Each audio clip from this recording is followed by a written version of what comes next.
Padarykite sprendimą. Tiesiog nuspręskite, kas tai, kuo jūs būsite ir kaip tai darysite. Tiesiog nuspręskite. Ir nuo to taško visą tą pasitrauks jums iš kelio. Tik 1% žmonių tikrai turi pasitikėjimo savimi rizikuoti.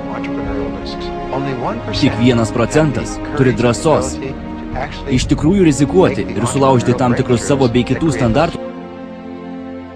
Kai kas manęs paklausė, ko aš išmokau iš savo tėvo. O aš iš tėvo išmokau to, kad darbas gali pradžiuginti, tikrai paversti laimingu. Bet tam reikia ir noro. Smagu būti kitokiu, jei sulaužai savo nustatytus standartus. Kaip pakelti save į kitokio lygio, kaip dalykai gali staiga keistis. Viskas apie savo privalomybės pasirinkimą. Viskas apie tai, kai savo pasakai, viskas bus tai. Galite būti kuo tik geidžia širdis, jei turite tam ryžto.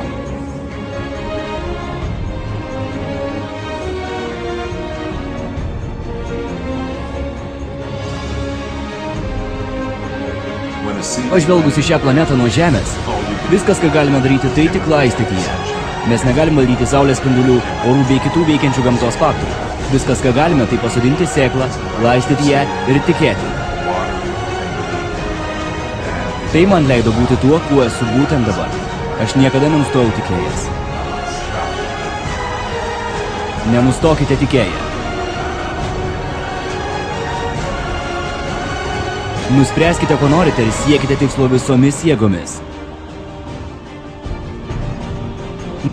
Niekada neleiskite jūsų nuvilti, jei tikite tuo, ką darote. Daug žmonių bandys pakeisti jūs. Sakys, kad klystate, kad neverta.